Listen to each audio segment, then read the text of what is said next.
Facebook shut you out. I'm so sorry. It's happened to me. It's happened to us. It's happened to many of our clients. And first of all, I promise you will live through it. I promise. And I also promise that your business is not going to tank just because Facebook shut you out. And I also know that it's a really big bummer, and you can end up feeling really helpless when you get shut out like that. It's like, why did it happen? Sometimes it's a big mystery. It's a real feeling of helplessness and frustration, especially if you've put a lot of marketing materials in place. So first of all, I just invite us to all take a deep breath and get grounded, say a prayer to the angels and gods and goddesses of Facebook that we can get you back up and running soon, because oftentimes you will be able to get back up and running relatively quickly.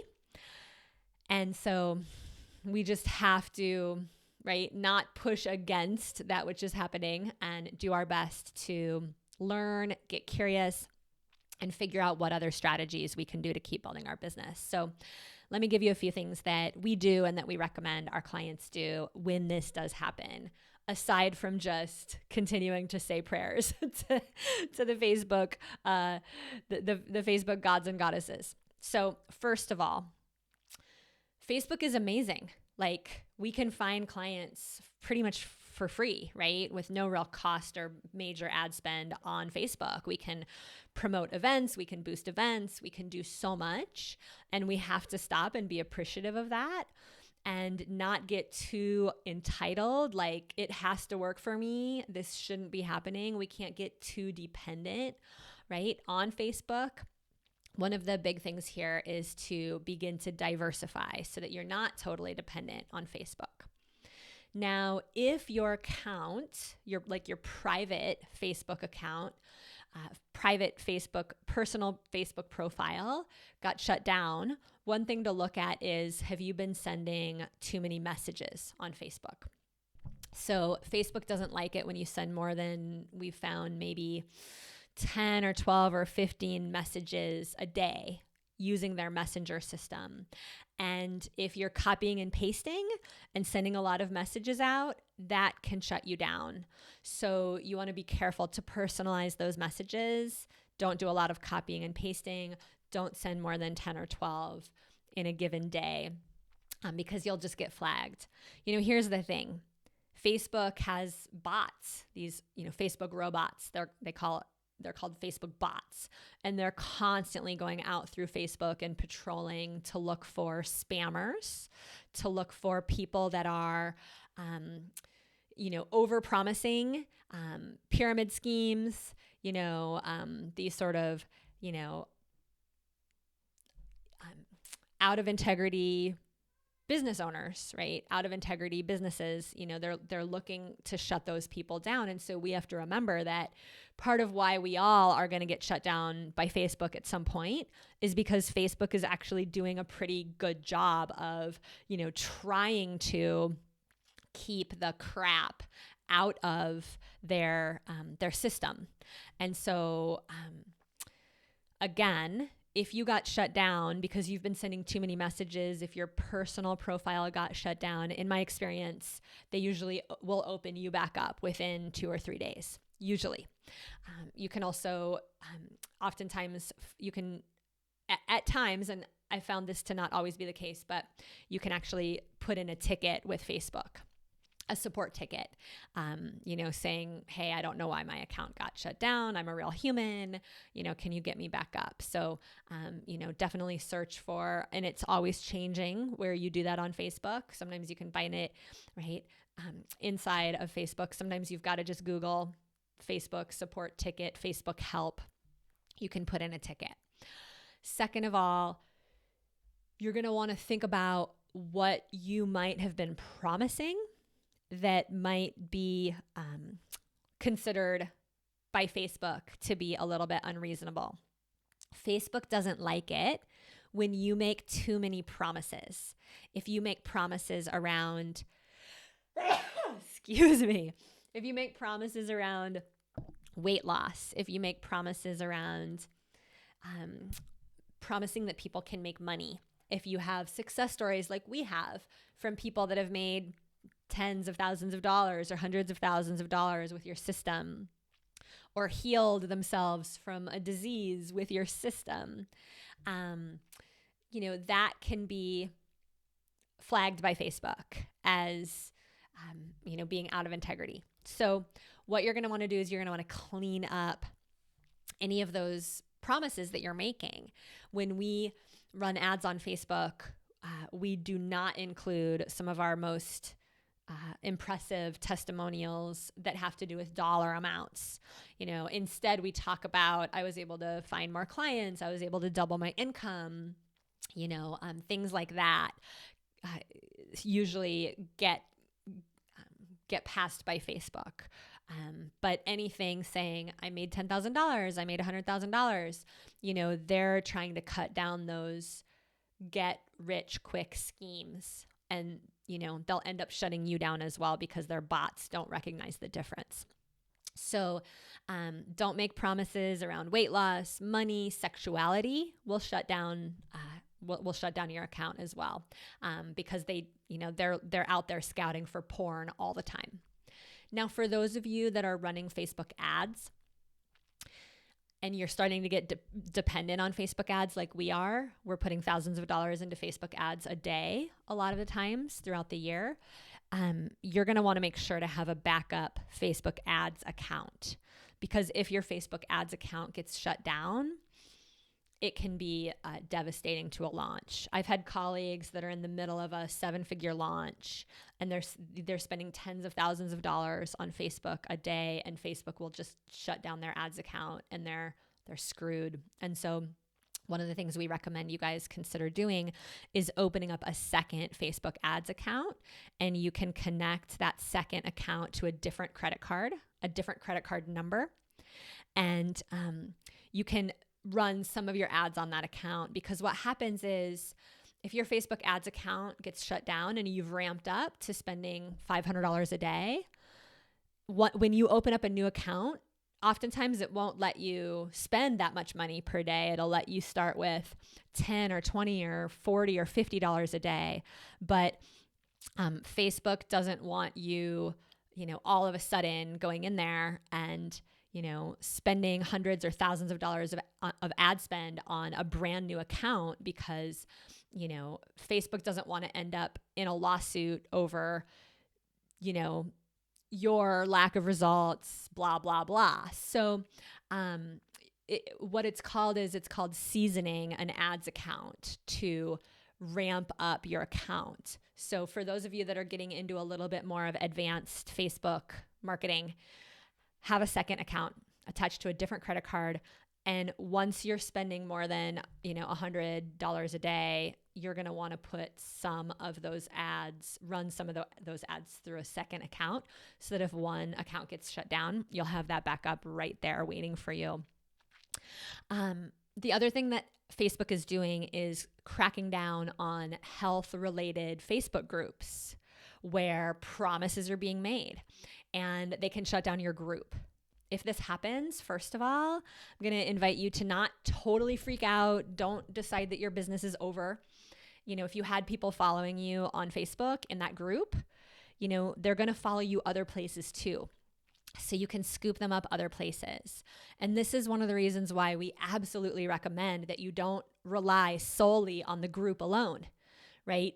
For those of you that are on a low budget, what we've recommended to you guys is to, in addition to boosting Facebook events, we've also recommended that you guys advertise your Facebook challenges or video challenges, advertise those on Eventbrite, because now you have a list of people that you can contact through a Facebook event or through Eventbrite. Through Eventbrite, you can actually send emails out. And so that's going to allow you to contact all those people and say, hey, guess what? We're meeting somewhere new because the group has been temporarily disabled. And so you can come over here and join me on my webinar on Zoom. Send them a Zoom link, right? You guys can get together on Zoom instead. You guys can do your video challenges right inside of Zoom, You can literally send them to your Facebook page or directly to a Zoom link. You can send them to your business page. Oftentimes your group might get shut down, but you still have a Facebook business page. So you could send them to your Facebook business page, and you could have you could make a graphic on Canva, or even just a screenshot, right, of something you make in PowerPoint. And you can actually send them the Zoom links through Facebook. You can send them the Zoom links through Eventbrite. And you still have a way of reaching your clients. And this is really what it means to diversify your business enough that you're not overly dependent on any system for your success. Trust me when I say there's always a workaround. Now, for those of you with health-related groups, there's a few things you're going to want to do. First of all, you're going to want to minimize using the word you when you're speaking about health results, right? To be careful not to imply that you're giving people a diagnosis. And that's actually opposite of what we usually tell you to do. We usually encourage you guys to use the word you in your marketing, because when you say you have the opportunity to change your life. You have the opportunity to, create a thriving, balanced health, right? That's actually very compelling for people to feel like you're talking directly to them. But for those of you in the health field, when you're promising people that they can get better sleep, that they can balance their hormones, that they can, heal from their autoimmune disease, you want to be careful not to use the word you within that promise. And instead, you can use the word I. So I was able to really address my autoimmune condition by doing this, right? I was able to, or you can talk about a specific individual.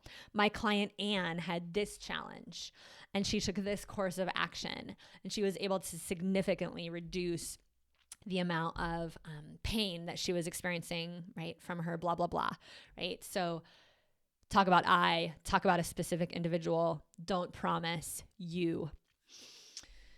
Don't use specific numbers again, especially when you're talking about weight loss. And do not imply that your audience has a problem. That's a big one. That can trigger the Facebook bots. And by the way, you guys, Facebook bots are not only reading the content of your posts, they're listening to the videos that you post on Facebook. Their bots can comb through the videos, and you're going to want to be careful with your language in videos as well. So let's talk about diversifying your lists, that you are really, you're immune, you've proofed yourself to Facebook shutdowns. So first of all, again, you're going to want to diversify how you can get in touch with people. If you don't have opt-in pages, if you don't actually have like a page where people are putting in their email address, if you haven't built that out yet because you're just starting out, you're on a budget, you're going to want to also promote your events through Eventbrite and invite people to go sign up in Eventbrite. One of the great things to do whenever you're inviting people to sign up somewhere else is to give them a reason. It's all about context. So when you sign up through Eventbrite, you're also going to get a copy of my checklist, right? And over on Eventbrite, when you create the event, and there's a training video here in your member forum that's going to teach you how to do Eventbrite that Megan Neely made, you're going to want to let people know, hey, when you register for the event, we'll also send you a copy of my checklist, right? You can create a simple checklist. It can be one page. It can be a PDF. You can create it in 20 minutes, throw some kind of a logo or an image on it, and just send them something when they sign up through Eventbrite. And that way, you're actually going to have the ability to contact that list of people through Eventbrite. Even on your first day, let's say you're doing a 3-day video training, a 3-day video challenge, you can actually, in that first day script, you can let people know, hey, when you're seeing this video, if you haven't actually downloaded the checklist, all you've got to do is head over to my website or head over to Eventbrite and get officially registered over there so we can get you the checklist that accompanies this video. So you're always sending people back to actually get you their email address or actually more officially sign up for your event, so you're not just relying on that Facebook group alone, okay? And for those of you that are building out your websites and your opt-in pages for your video trainings, your video challenges, or your webinars, something that you're going to want to do is, yes, send people back to get officially registered. Always have a reason that you want them to do that. You can also ask them to sign up for text reminders or SMS text reminders. You can call it your VIP texting list. You can call it your text inspiration list. If you'd like to receive regular reminders, content-rich video trainings, I promise to never sell your phone number to anyone. Just enter your phone number below, and we'll send you friendly reminders and inspirational texts. And that way you're collecting people's phone numbers. You have an SMS text list, and that's very valuable, you guys. Having people's phone numbers and the ability to actually text them through your phone is very, very valuable because you own that list. You're not dependent on social media. You own that list, and you can let those folks know about other free resources that you have coming up. There is an absolutely a list of things you're going to want to do when you start your text reminders list. And I'll put that link here with the video so you guys can read the rules and regulations that accompany gathering phone numbers, because texting people is a much more intimate thing than emailing people. And you're going to want to make sure that you follow the rules on that, or you can have people reporting you and things like that. And you don't want that. Now, the other thing that you guys can do, oh, by the way, when you ask for people to sign up for a text reminder, make sure you do that after they've given you their email address. Does that make sense? So on your opt-in page, first they give you their first name and their email. And that's all you want in the beginning. Once they've given you their email address, you can have your web person set it up so that there's a pop-up box that says, hey, before you go, would you like to sign up for text reminders and inspirational texts? We only send content and free invitations. We promise never to sell your information, right? That can happen once they've already trusted you with their email address, because you're not going to have everybody want to give you their phone number. You can also make it optional on that original opt-in box. First name, email, optional phone number for friendly text reminders. But here's the thing, not everybody's going to give you a phone number. And what we found is by asking for a phone number up front, we sometimes lose a percentage of people that would have otherwise given us their email address. So my recommendation is first to collect their first name, their best email address. And then once they've given you that, you can have your web person set it up so that step 2 is to sign up for text reminders. Okay? All right, let's talk about if you are a health practitioner, you have a health-related Facebook group, and you get shut down. If you do get shut down, you can go into Zoom. You can do your videos in Zoom. And if you've already recorded them, you can also play them back on something called YouTube Live. You can send people over to YouTube instead of into your Facebook group. It's a great backup. It's quite easy to figure out how to do it. You can have your web person or your tech person help you, have a teenager help you, or you can roll up your sleeves and make yourself a nice, beautiful cup of tea or dark chocolate or whatever your favorite thing is, and just get online and Google how to do it. I used to do stuff like that all the time before I had a team, and I would tell myself the whole time, it's figure outable, right? The other thing that you can do is you can actually pop your videos up on a simple website. You can just create a version of your website. For instance, we used to have womenrockingbusiness.com/live, and we would pop videos up there and just send everybody to that link. Instead of sending them into the Facebook group, we would just send them to that link. Hey, the video is going to be here, womenrockingbusiness.com/live. You can even embed a Facebook comment thread underneath the video so that people can comment underneath your videos. Pretty cool.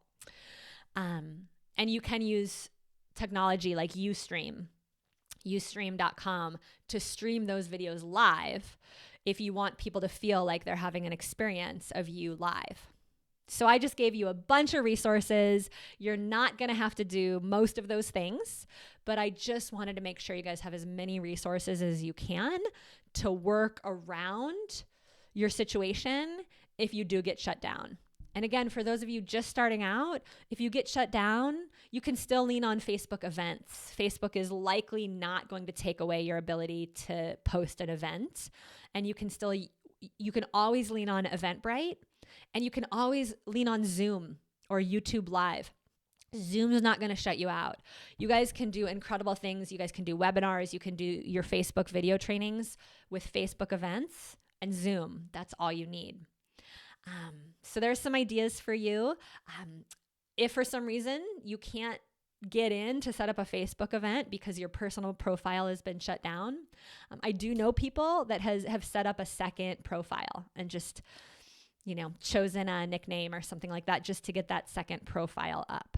Okay, so there's always a workaround, and our coaches are here to help you inside of our Facebook groups.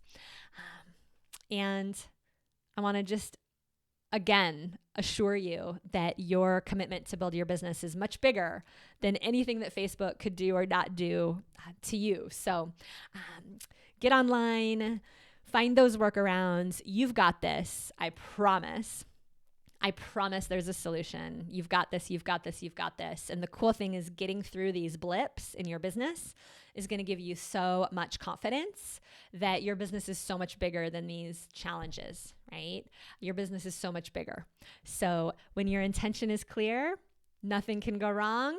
We call that wapacha around here. It's a Native American word that when your intention is clear, when you know where you're going, at the end of the day, nobody can really stop you. That's wapacha.